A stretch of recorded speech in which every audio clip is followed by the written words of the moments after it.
Allergy, দাউদ, চুলকানি, তীব্র যন্ত্রণায় আর কত ভুগবেন? অ্যালার্জি চুলকানির নামে আর কত ঘুমের ওষুধ খাবেন?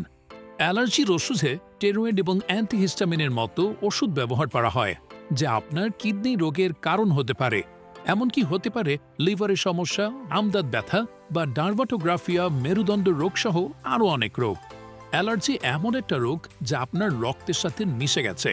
একবার যদি আপনি এই রোগে আক্রান্ত হন, তাহলে এ থেকে মুক্তি পাওয়া বেশ কষ্টসাধ্য হবে। এখন প্রশ্ন হচ্ছে, কার্যকর সমাধান কি? আপনাদের এই সকল সমস্যার কথা চিন্তা করে আমাদের অভিজ্ঞ হেকিমগণ অ্যালার্জি বিনাশ ট্যাবলেট তৈরি করেছে, যা অ্যালার্জি নির্মূল করতে ম্যাজিকের মতো কাজ করে। এই ট্যাবলেট কিছুদিন সেবনে আপনার রক্তের ভেতর থেকে যত পুরনো থেকে পুরনো অ্যালার্জি হোক না কেন, দূর হয়ে যাবে ইনশাল্লাহ। তাই নিজেকে এবং নিজের পরিবারকে চুলকানি অ্যালার্জি থেকে রক্ষা করতে আজই অর্ডার করুন আমাদের অ্যালার্জি বিনাশ ট্যাবলেট। নিজেকে ও নিজের পরিবারকে সুস্থ রাখুন।